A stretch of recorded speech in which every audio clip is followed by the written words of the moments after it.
सलामती हो। मैं पाक कलाम में से आज बयान करूंगी यूहन्ना 7 बाब उसकी 37 आयत।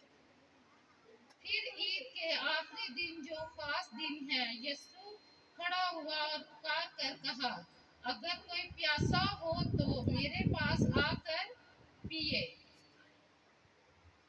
और दूसरी आयत है करंथियों 12 बाब उसकी 13 आयत।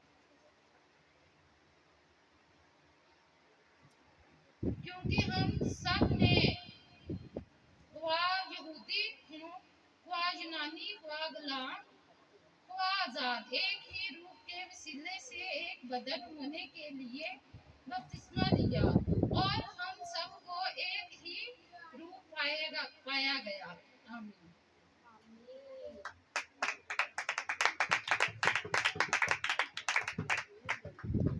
और तीसरी आयत है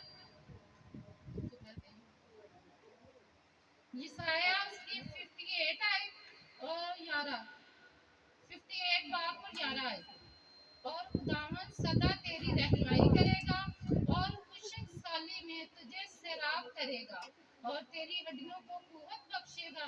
बस तू सैराब बाग की मानिद होगा और उस चश्मे की मानिद जिसका पानी कम ना होगा। खुदा के पाक कलाम के पढ़े